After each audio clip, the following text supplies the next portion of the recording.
আসসালামু আলাইকুম বন্ধুরা, এই যে আজকে আমি লাউ তরকারি রান্না করব বড় মাছ দিয়া। এই যে তার জন্য এখন আমি বড় মাছগুলো এই যে কড়াইয়ে তেল দিয়ে দিলাম।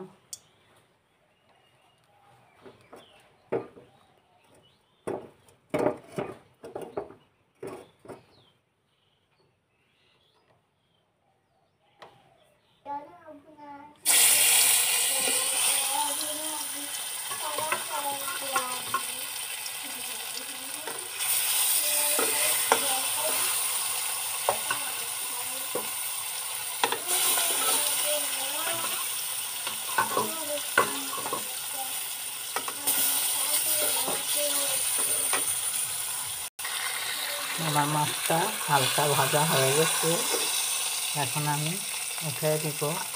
হালকা ভাজার মানে এই মাছটা আমি আবার মশলার ভিতরে কষায় নেব, এই কারণে আমি হালকাভাবে ভেজে নেব। তরকারি রান্না করার মাছ এত ভাজা লাগে না, আমাদের তরকারি রান্না করতে হালকাভাবে ভেজে নেব।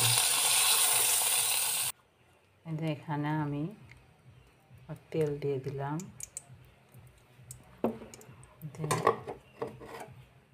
মরিচ আর পেঁয়াজ কেটে রাখছিলাম দিয়ে দিলাম।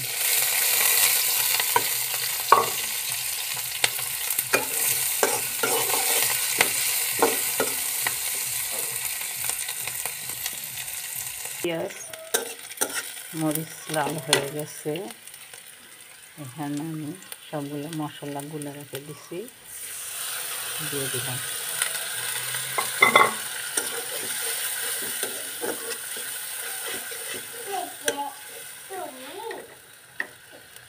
আমার মশলা কষানো হয়ে গেছে, এখন আমি এর ভিতর মাছগুলো দিয়ে দিব। দিয়ে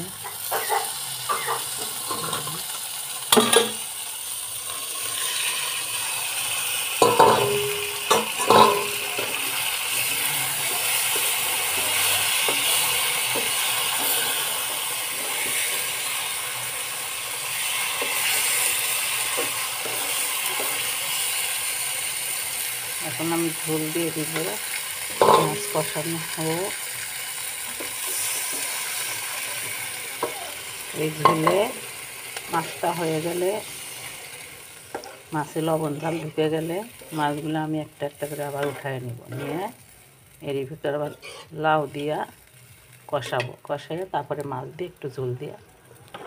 এই যে আমার মাছটা হয়ে গেছে কষানো। এইভাবে রান্না করা মানে মাছটার ভিতরে লবণ ঝাল ভালো মুখে ঢুকে যায়।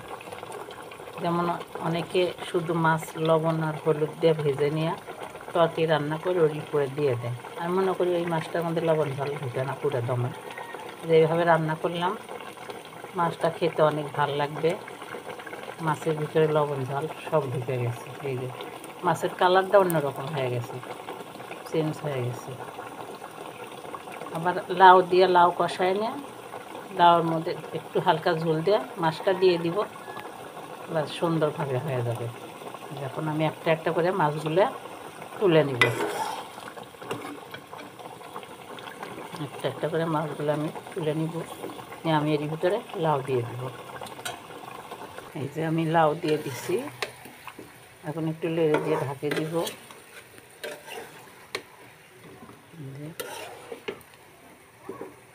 এইভাবে রান্না করে দেখবেন, খেতে ভালো লাগবে।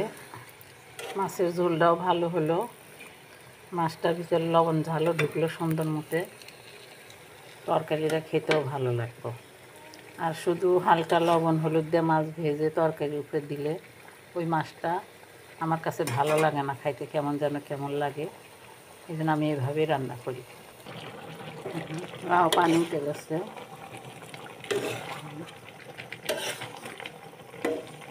দেখা গেল অনেকটি আস্তে আস্তে কমে যাচ্ছে। টাটকা গাছের লাউ, পাশের বাড়ি একটা খালা দিছে আমার, লাউটা কিনে নেই, এমনি দিছে। গাছের লাউ সকালে গাছ থেকে ছিঁড়ে দিছে, অনেক সুন্দর লাউটা। এই যে আমার লাউ তরকারি হয়ে গেল। এখন মাছ দিয়ে দিব। আমি ঝোল দেইনি, সামান্য পরিমাণ ঝোল দিছিলাম, এমনিতেই লাউ পানি উঠে গেছে। লাউটা দম সিদ্ধ হয়েছে, টাটকা লাউ গাছের। কয়েকদিন হলে খালাক শুধু বলতেছে লাউ নেও নিয়ে রান্না করো। ভাবলাম যে বড় মাছ তো আছেই, তাহলে নিয়েই। ছেলে কিনে দিয়ে গেছিলো, আমি আবার এই মাছ কিনে দেওয়ার পরে তো থুয়ে আমি গ্রামের বাড়িতে গেলাম বেড়াইতে। পরে ভাবলাম যে বড় মাছ যেহেতু আছে লাউ নিয়ে রান্না করি। রান্না করলাম, অনেক ভালো হয়েছে দেখতে, খাইতেও অনেক ভালো হয়েছে। টাটকা লাউ, অনেক সুন্দর হয়েছে। লাউ একদম দেখেন ভেঙে কত বড় বড় করে আমি কেটে নিয়েছিলাম, একদম গলে গেছে। কিনা লাউ কিনতে এত ভালো হয় না, টাটকা গাছে থেকে কিনা কাটা। সকালবেলায় দিছে খালা গাছ থেকে, অনেক সুন্দর হয়েছে। এই যে আমার রান্নাটা হয়ে গেল, আমি এইভাবে রান্না করলাম। আমার রান্নাটা কেমন লাগলো আপনাদের জানাই। এই যে একদম ঝোল বেশি নাই, লাউ গলে একদম কমে গেছে, ঝোল নাই কিন্তু হালকা, ঝোলটা অনেক গাঢ়। এই যে লাউ তরকারি কিন্তু ঠান্ডা হলে খেতে অনেক ভালো লাগে, অনেক ঠান্ডা হলে ভালো লাগে। এখনই যে ভালো লাগতেছে, ঠান্ডা হলে আরও ভালো লাগবে, অনেক ভালো লাগবে। টাটকা লাউ, গাছের লাউ। আসসালামু আলাইকুম, ভালো থাকেন।